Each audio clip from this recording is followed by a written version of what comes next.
nossa parte juntos, né? Vamos ler nossa meditação. Sim.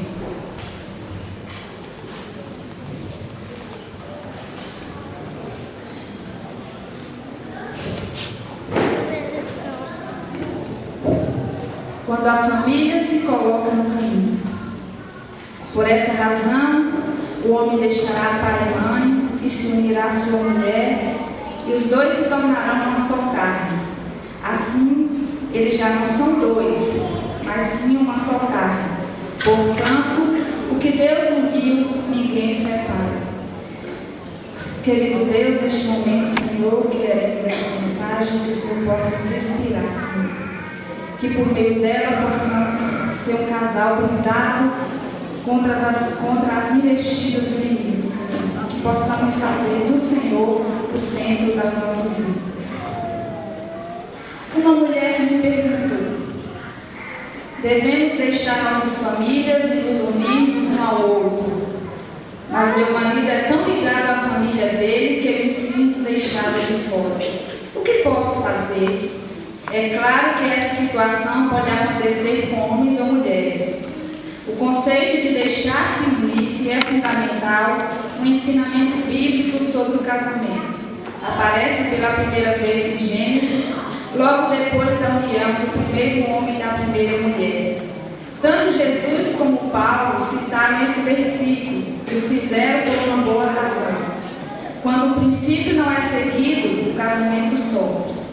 Se você se vir na situação da mulher que eu mencionei acima, o sentimento de ser deixado de fora se deve ao fato de seu cônjuge não satisfazer a necessidade emocional de amor que você tem. Você pode até mesmo sentir que a família do cônjuge é mais importante para ele que você. Contudo, a resposta não é atacar seu cônjuge com sermões irritados sobre o fato de estar abertamente ligado a seus pais. Se fizer isso, você o afastará mais ainda. Os pais de seu cônjuge estão lhe dando amor e você está sendo exigente e irritadiço. Você esperando discussões intermináveis sobre o tempo que ele passa com os pais, o que apenas é um sintoma e não a raiz do problema. O relacionamento de vocês sofrerá consequências. Uma maneira melhor de abordar a questão é concentrar-se em satisfazer as necessidades de amor um do outro. Deixe os parentes de fora da discussão. Descubra o que faz seu cônjuge sentir-se amado e diga-lhe o que você faz sentir amado. Então, concentre-se em falar a linguagem do amor correta.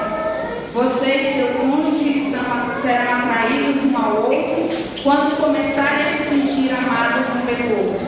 Passar tempo juntos se tornará algo mais atraente do que ficar com os pais e seu relacionamento será fortalecido. Diante disso, vamos orar, né? Vamos orar juntos? Senhor, às vezes fico frustrado quando sinto que a família do meu cônjuge é mais importante para ele do que eu. Ajuda-me a evitar discussões sem propósito e, em vez disso, concentrar-me em mostrar amor. Que realmente possamos nos unir um ao outro e assim permanecer em amor. Em nome de Jesus. Amém. Esse dia está apontado contra as investidas de Satanás. Agora você vai para a escola e eu vou fazer carinho, né?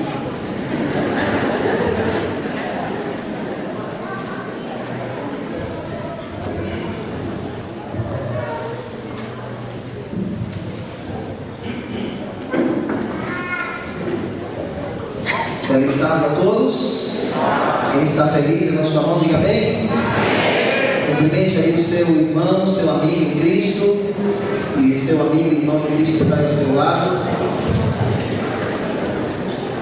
Foi tão bom essa meditação que nós tivemos agora, né? Durante toda essa semana teremos uma meditação como essa, antes da pregação, incentivando o culto familiar no lar de cada irmão, de cada irmã e cada amigo que está aqui hoje, amém?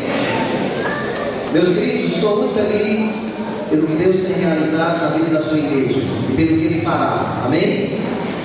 Estamos hoje muito felizes. Nós, essa semana, já colocamos a estrutura metálica para a construção da igreja de Caetanos. Amém? Irmã Elza está aqui hoje e a sua filha, irmã Gildesa. Fique em pé, por favor, irmãs. Podem ficar em pé, por favor.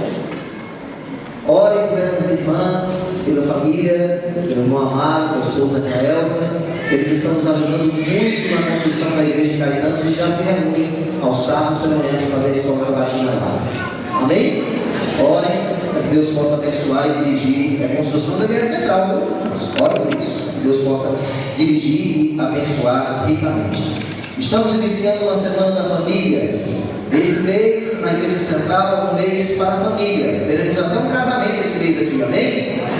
A Jalila diz, pastor, ia lá, no mural, convite para o casamento da irmã Jalila, e vai ser esse mês aqui também, no dia 17, 19 e 30. Eu peço um representante de cada família que fique em pé, porque o ministério pessoal da igreja está trazendo um presente para todas as famílias. Um representante de cada família, fique em pé, irmãos, por favor, agora. Você vai receber, está aí no seu boletim informativo, o lançamento do livro. Como é o nome do livro? A Única Esperança. Esse é o livro missionário para o ano 2014. Os diáconos vão entregar agora para cada pessoa que está em pé um livro desse. Pode entregar.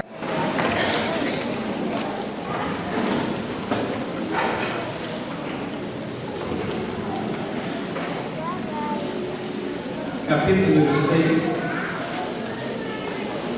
verso número 22.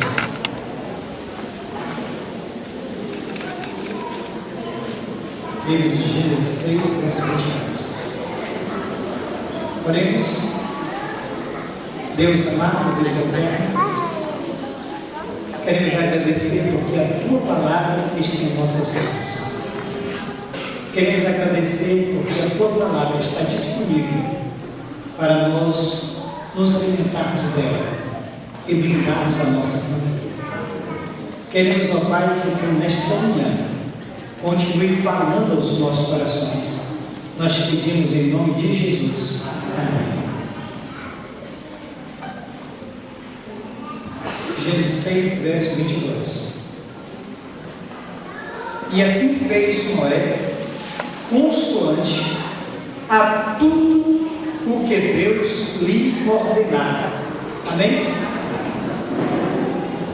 A Bíblia deixa claro que Noé, ele obedeceu a palavra de Deus em tudo. Aqui está a diferença da vida de Noé e da vida de muitos outros personagens da Bíblia que não foram bem sucedidos na sua jornada cristã. Quando nós lemos a história de Ló e da sua família, nós encontramos ali um motivo para nós não seguirmos o mesmo caminho. Inclusive no Evangelho de Lucas, quando se fala dos sinais da volta de Jesus, Cristo Jesus disse assim: lembrai-vos da mulher de Ló. A família de Ló foi uma tragédia. É um exemplo negativo que nós não devemos seguir. A família de Noé é um exemplo positivo, ao qual nós devemos seguir. Eu gostaria de convidar os irmãos a nos deliciar na palavra de Deus nesse capítulo. Convidamos os irmãos a ler no capítulo número 6, no verso número 6 em diante, o contexto em que vivia a família de Noé. Como estava o mundo na época que Noé vivia? Como estava a sociedade? Como estava o povo que dizia que adorava Deus? Se nós abrirmos a Bíblia no primeiro capítulo, nós percebemos que do livro de Gênesis, da criação, até a geração de Noé não foi tão distante. Mas houve uma mudança muito forte na sociedade. Os valores da família foram esquecidos. O princípio estabelecido por Deus para a felicidade do homem nessa terra havia sido esquecido. E a sociedade da época de Noé estava nesse caos que a Bíblia nos relata no capítulo 6 e no verso número 5 em diante. Viu o Senhor que a maldade do homem se havia multiplicado na terra, e que era constantemente mau todos os desígnios do seu coração. Então se arrependeu o Senhor de ter feito o homem na terra, e isso lhe causou pesar no coração. E disse o Senhor: farei desaparecer da face da terra o homem que criei, o homem e o animal, os répteis e as aves do céu, porque me arrependo de os haver feito. Porém Noé achou graça diante de quem? Do Senhor. Eis porque, irmãos, a história de quem? De Noé.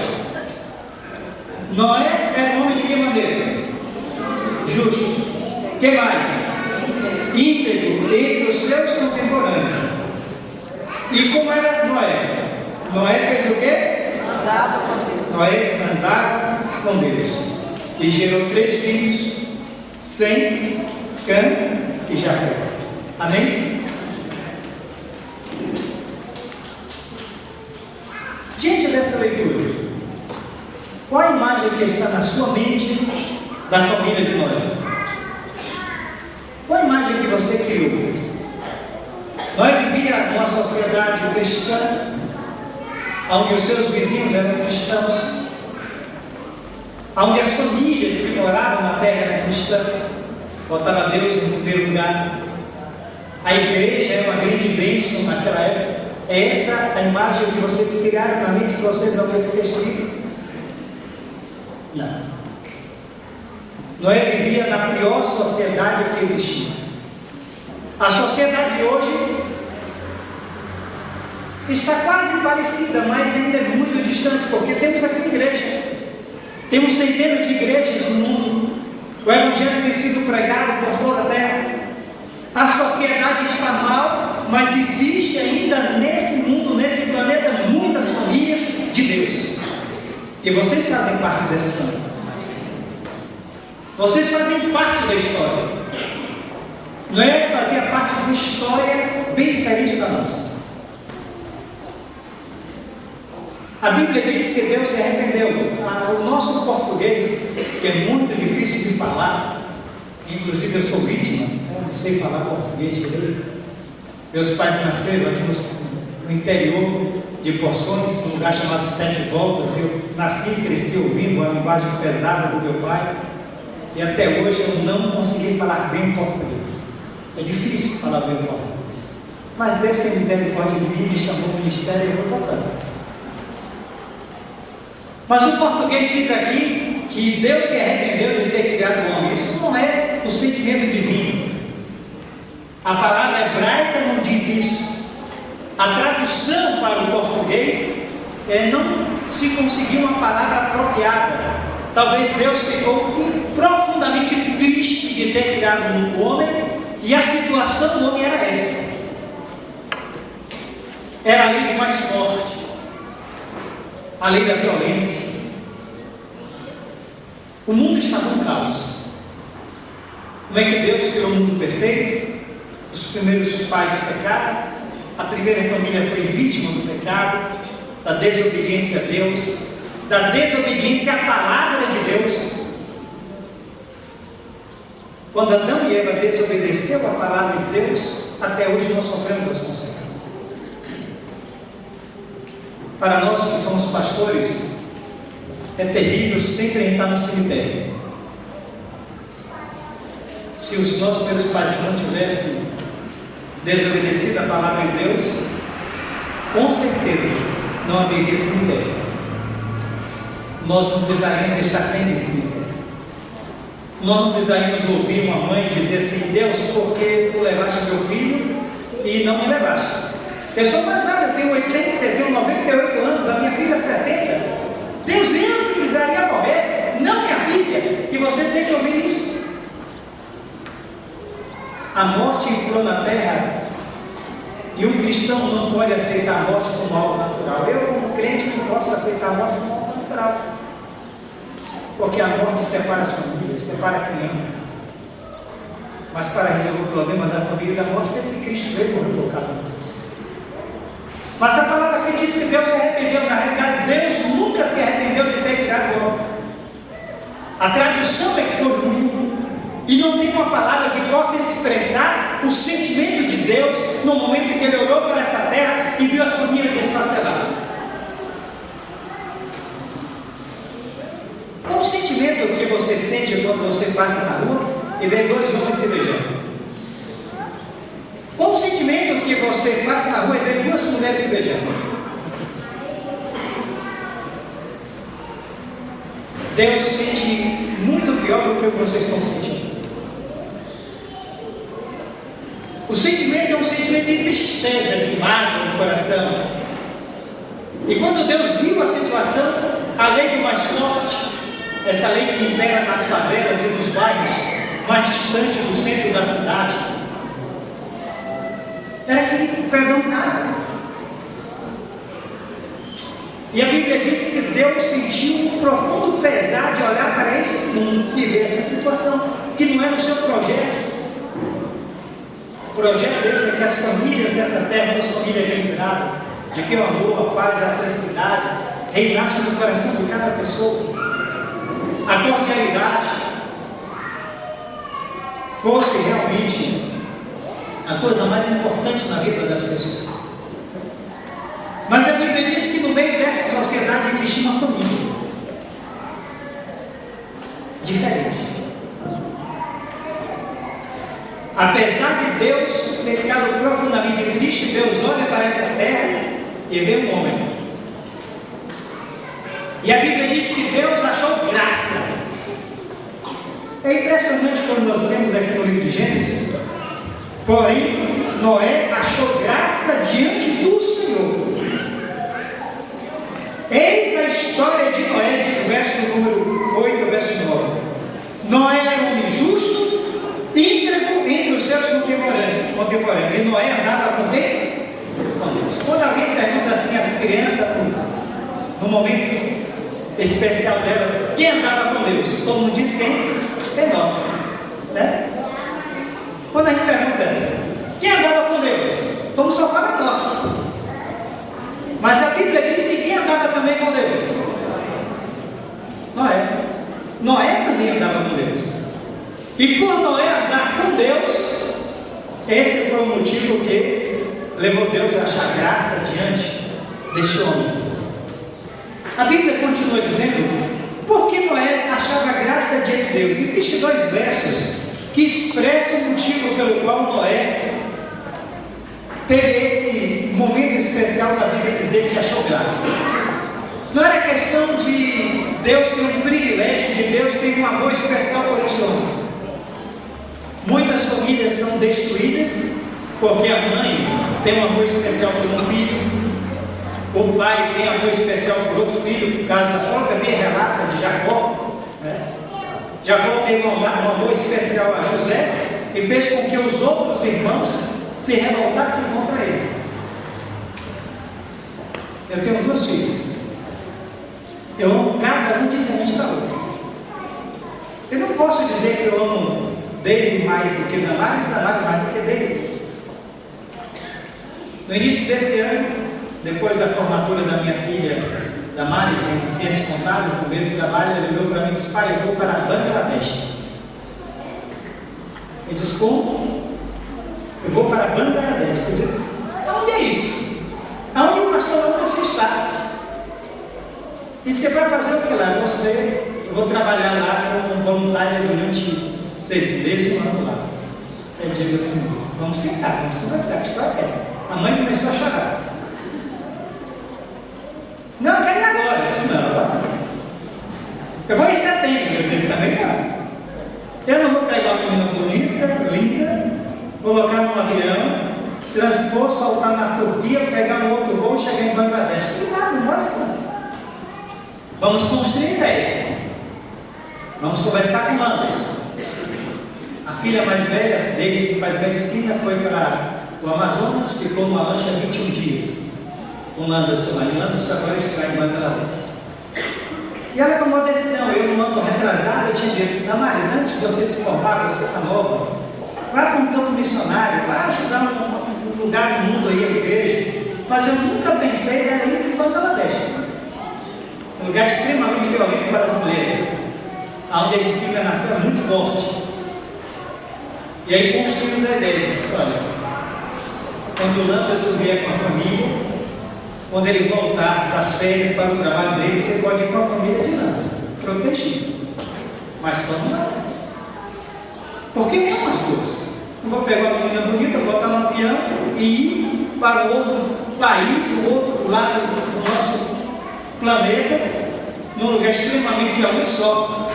Entrar no aeroporto, sair do aeroporto, eu amo minhas filhas.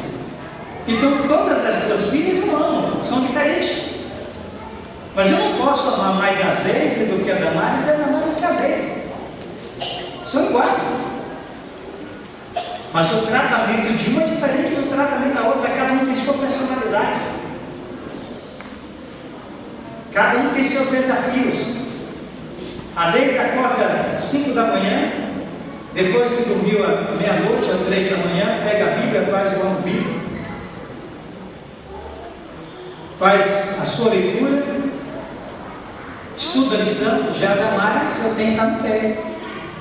Vamos ler a lição, vamos ler a meditação, como é que está seu ano bíblico, porque por ela mesma não faz. Só faz se estiver acompanhando. Então cada um tem um tratamento diferente da outra. É família. Eu não posso querer que Damares seja igual a Deise, eu não posso querer que Deise seja igual a Damares.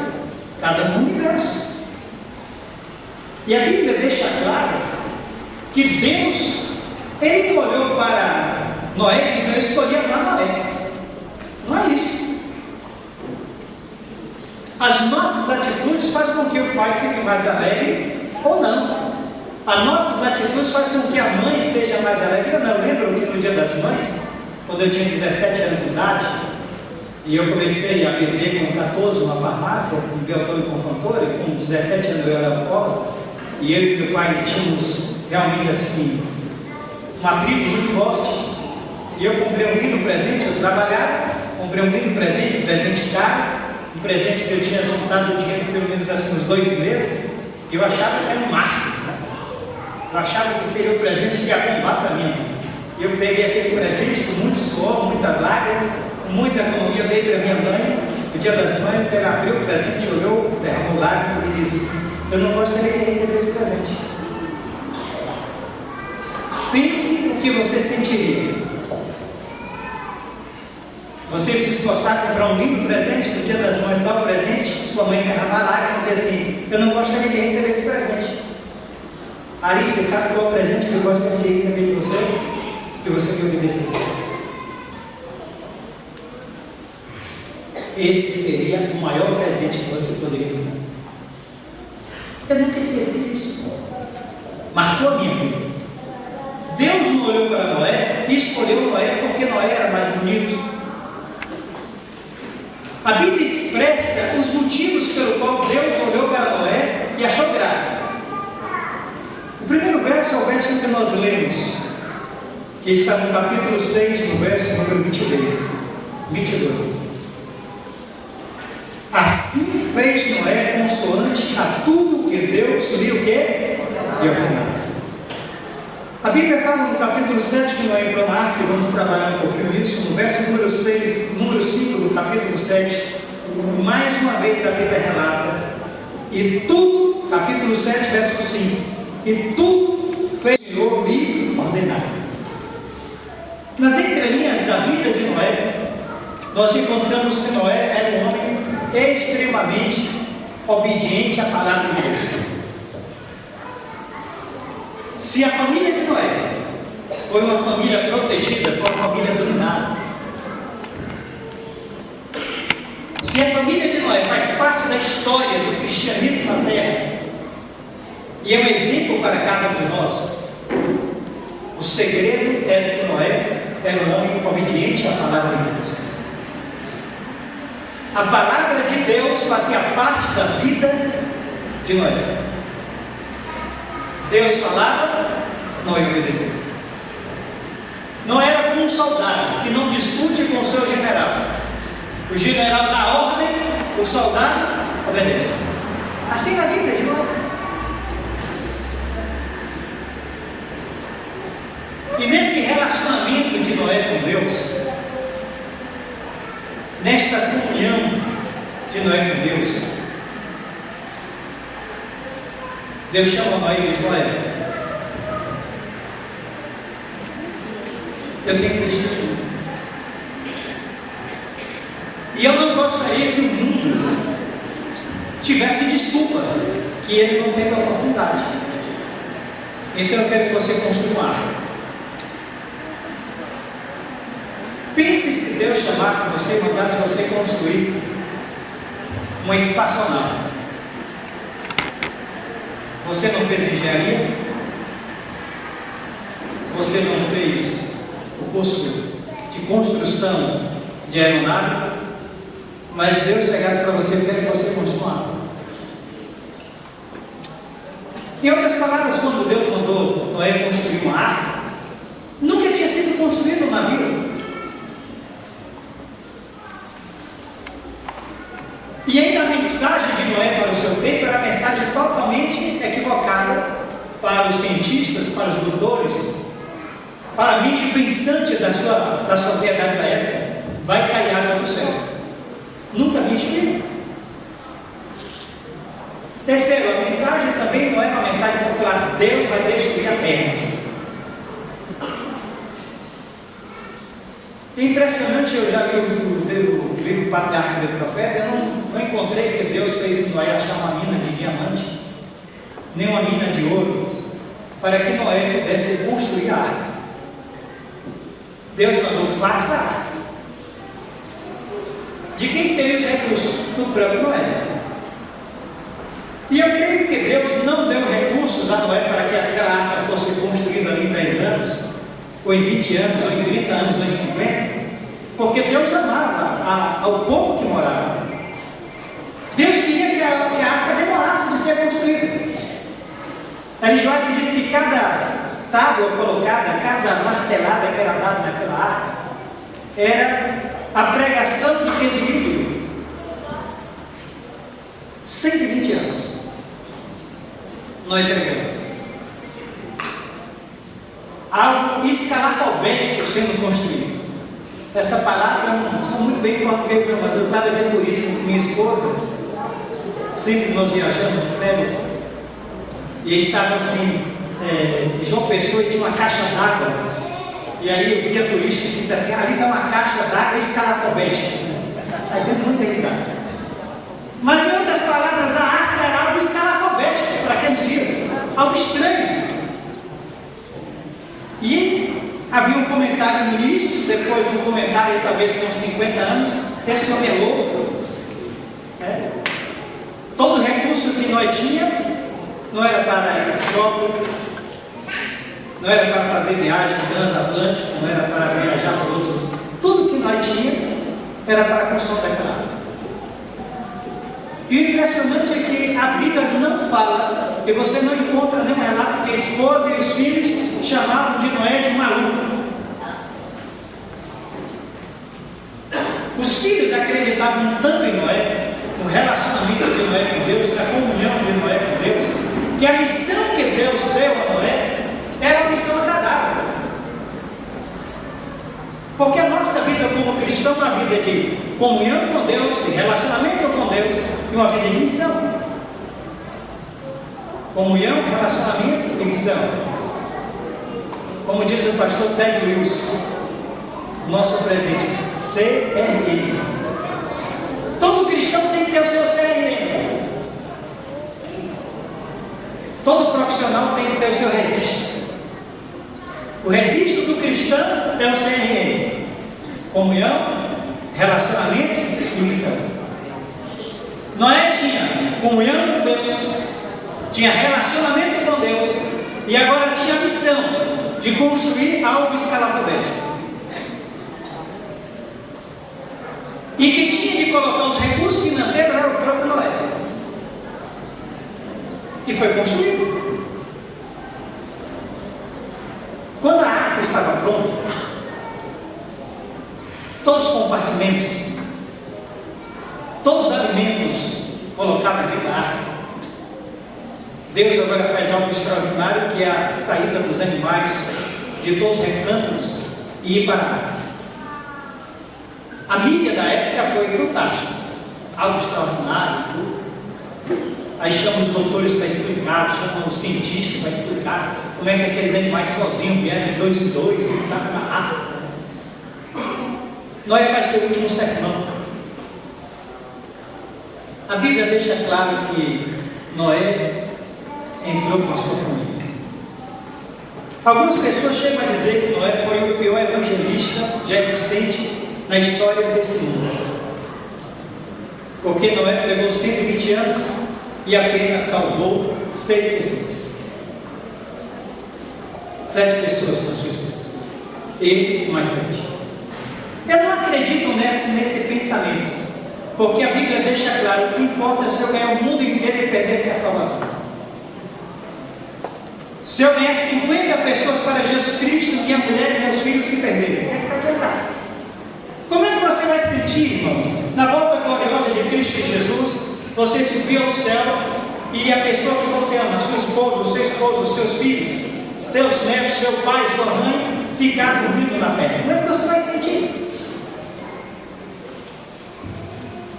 E depois dos 1000 anos, você vê a pessoa que você ama reconhecendo que Cristo fez tudo pela salvação dele, e ele sendo queimado, e Deus tendo que enxugar suas lágrimas. O que você vai sentir?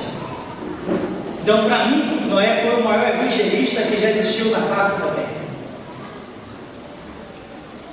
Porque durante os 120 anos, os filhos poderiam ter se demandado, ter tirado férias da igreja. Tem muitas pessoas que gostam de tirar férias da igreja. Nós temos um Deus que não gosta de dar férias a ninguém aqui na terra. Vocês sabem por que Deus não quer dar férias a nós aqui na terra? Porque Ele quer nos dar umas férias de 1000 anos no céu. E quem tira férias aqui na terra, irmãos, é terrível. Deixa uma dúvida. Há uns 4 anos atrás, eu estava em casa e recebi uma ligação de uma irmã da igreja que fica ali na Barra, descendo aos Portugueses.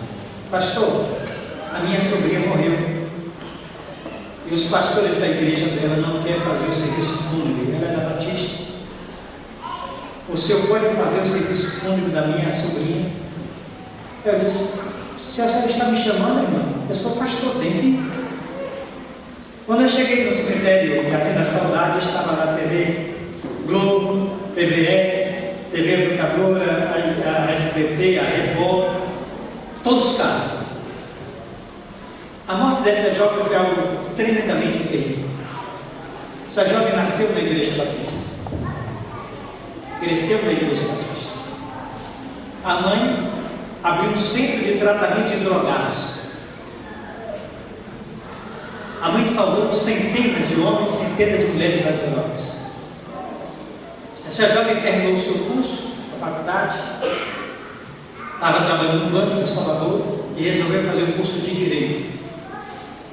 Então, sexta-noite ia para Camaçari, ficava em Camaçari sexta, sábado e domingo. Na segunda-feira de manhã ela vinha para Salvador e morava em Salvador porque trabalhava no banco e estudava à noite fazendo Direito.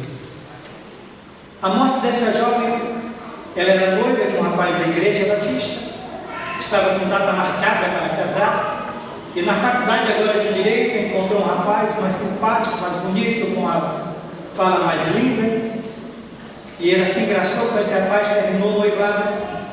Houve uma revolta na igreja, uma revolta na família, e ela começou a namorar com esse rapaz, e depois de alguns meses de namoro, ela descobriu que esse rapaz fazia parte de uma quadrilha que dava golpe em segurador.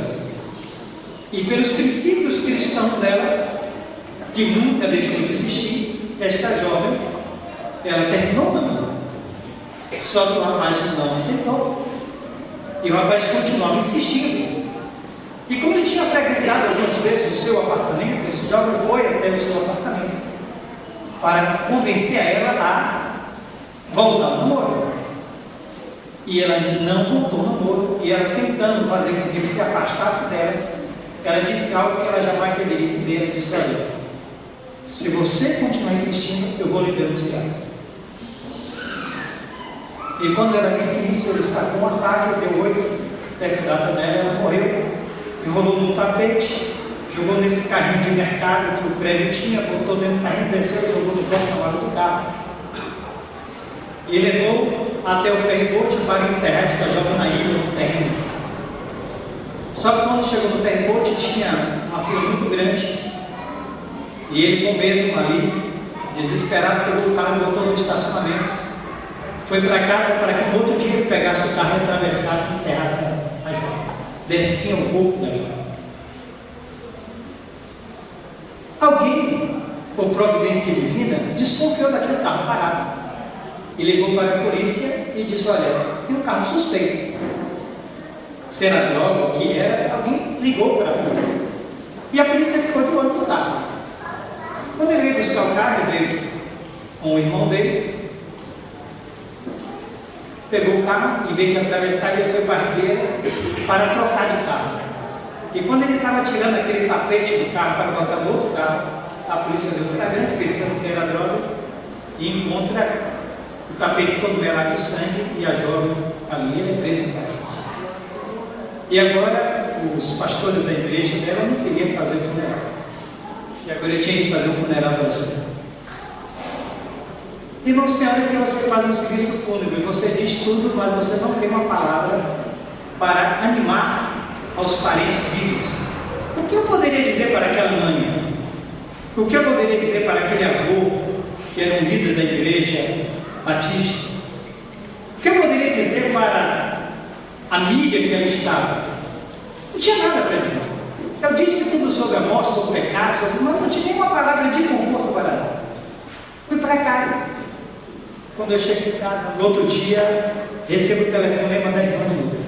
Pastor, minha irmã entrou no quarto, fechou, não come, não quer ver ninguém. E eu sou filho da minha irmã lá em Camaçari. Irmã, não dá para visitar essa semana não. Só daqui uma semana eu posso visitar. Você sabe por que eu disse isso, irmão? Eu não sabia o que dizer àquela mulher. Porque lá no serviço fúnebre eu falei tudo e não falei nada. Mas agora ele está de frente com a mãe que perdeu uma filha de algo terrível. O que ele iria dizer a esta mãe de conforto? Que a mãe ficasse tranquila que a filha estava salva? O que eu teria de dizer para essa mãe? Então pedir um tempo para orar e pedir a Deus que Deus desse sabedoria. Irmãos, eu orei uma semana de madrugada, todos os dias, para falar com essa mãe. E acordei naquele dia, às 6 horas da manhã, a irmã me ligou: pastor, está de pé, não está? Não está. Eu não sabia o que dizer.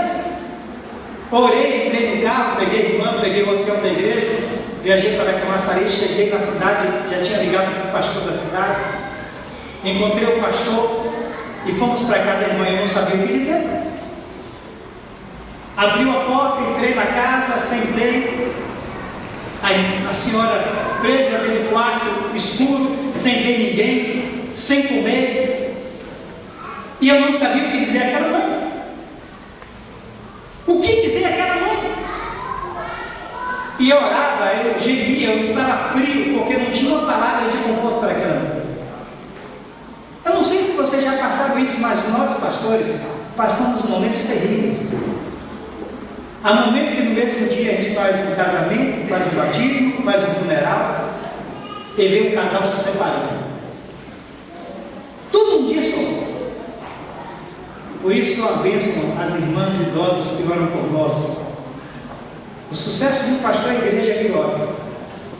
Quando a igreja ora pelo pastor, então o pastor é um bom pastor.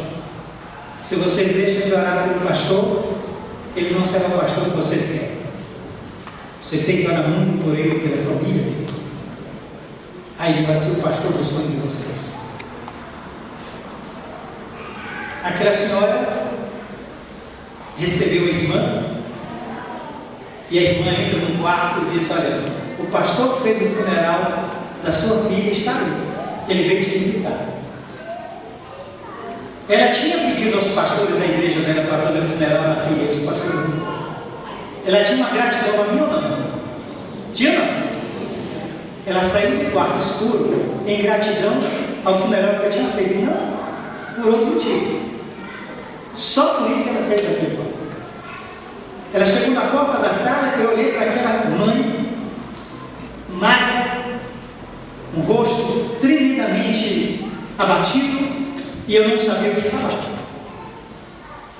E você sabe o que é que Deus fala no meu coração? Pergunte a ela com quantas facadas a filha morreu. Misericórdia. Mas foi isso que Deus falou a mim. E eu não tive coragem de perguntar. Ela se sentou, conversamos, perguntei como ela estava, e Deus falava: pergunte a ela com quantas facadas a filha morreu. E eu gelava, eu tremia, porque eu não queria estar no lugar dela ouvindo essa pergunta. Mas não teve jeito, eu tive que fazer pergunta. Deus fala, irmãos, e quando Deus fala, nós temos que obedecer. Nós temos que ser igual a Noé, andar com Deus e obedecer o que Deus pede. Não existe outro caminho. E embarquei com quantas facadas a sua filha morreu. O pastor que estava do meu lado abriu os olhos. A irmã que estava do lado disse: que é isso que o pastor está perguntando? Mas nesse momento Deus terminou de falar no meu coração. Quando ela disse 8, eu disse assim: irmã, quando a senhora está em perigo, a senhora clama quem? A Deus. A sua filha teve 8 vezes a oportunidade de clamar a Deus: fique em paz, a sua oração. Esse foi o recado que Deus mandou para você. A pior coisa que existe, irmãos, é quando a pessoa está de férias da igreja, está em férias de Deus e morre, porque deixa uma interrogação muito grande para quem está vivo. Mas quando a pessoa morre, e essa pessoa morre, recitando o Salmos 23, é uma bênção. Quando a pessoa morre, como foi o caso da professora Ruth, lá em Salvador, uma mulher batalhadora, na véspera da sua morte, ela viu um anjo dentro do quarto. Os filhos tinham vindo, um da Argentina, que é médico, um outro de outro lado do Brasil, em São Paulo, e estavam os 3 filhos, e ela sentada, ela viu o anjo, e aí ela disse: olha, meu amigo está aqui. E a filha, que foi da igreja, que estava afastada, estava de férias, disse: que está essa, minha amiga? Não tem ninguém aqui no quarto, a senhora está delirando, é um remédio que a senhora está tomando, as drogas que a senhora está tomando. E ela disse: não, o meu amigo está aqui. Ele me apareceu na quinta-feira e disse que você está aqui. Diga aí, meio-dia, horário de oração, no outro deu uma verdade. Vamos orar.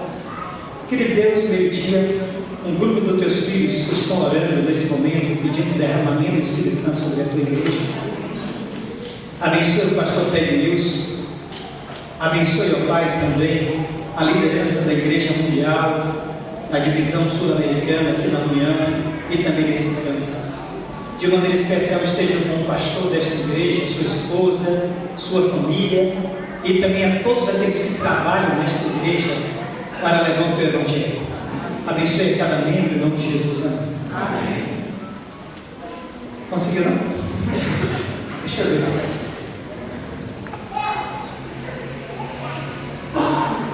Desce aí em cima e tem a pé. Se não, traga aqui que eu digo.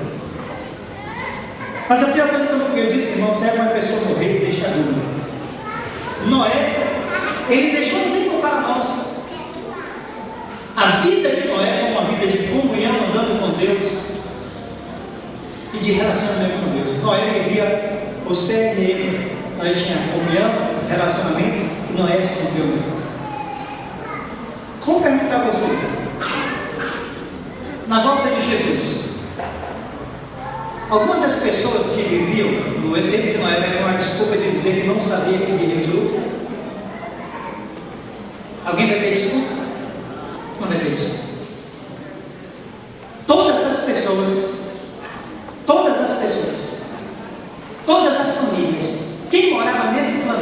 na época do dilúvio. Nenhum, na volta gloriosa do Cristo Jesus, depois do milênio, vai dizer assim: eu não sabia. Noé, ele conseguiu adentrar a um novo momento na história dessa humanidade, com a sua esposa, os seus filhos e as suas noras. Porque Noé tinha comunhão, relacionamento, e Noé cumpriu a missão. Em nenhum momento da vida de Noé, a esposa duvidou do Deus que Noé tinha. E em nenhum momento os filhos aceitou a filosofia fora do caminho de Deus e fora da palavra de Deus. É que os horários estão trocados, viu? Não há diferença. Eu estava embaixo.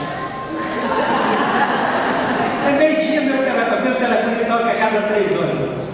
Nós temos um grupo de oração na igreja. Meia-noite um grupo ora. 3 horas da manhã um outro grupo ora. 6 horas da manhã um outro grupo ora. 9 da manhã um outro grupo ora. Meio-dia um outro grupo ora. 3 da tarde um grupo ora. 6, 9 da noite. A cada 3 horas temos um grupo orando, pedindo a Deus que derrame o Espírito Santo sobre a liderança da igreja, sobre cada pessoa que está na igreja. Então, quando nós temos assim algum desafio, a gente liga para os líderes, e aí os líderes mandam torpedo para aqueles que fazem parte dos grupos. E aí, num momento só, várias pessoas começam a orar por algo especial. Eu comecei lá na igreja central, às 3 horas da tarde, eu um grupo de oração na hora 9. E hoje nós temos um. Meu sonho é que a igreja, a cada hora, tem um grupo orando durante 24 horas. Estamos caminhando de 3 em 3 horas. Mas, irmãos, o meu desejo como pastor e como aquele que vai estar com vocês durante essa semana é que nós possamos aprender com a vida de Noé. A história de Noé, um íntegro, e nós adentraremos as mansões celestiais. Que nós possamos entrar debaixo da proteção divina, lendo a palavra de Deus, obedecendo a palavra de Deus. É o meu desejo de coração.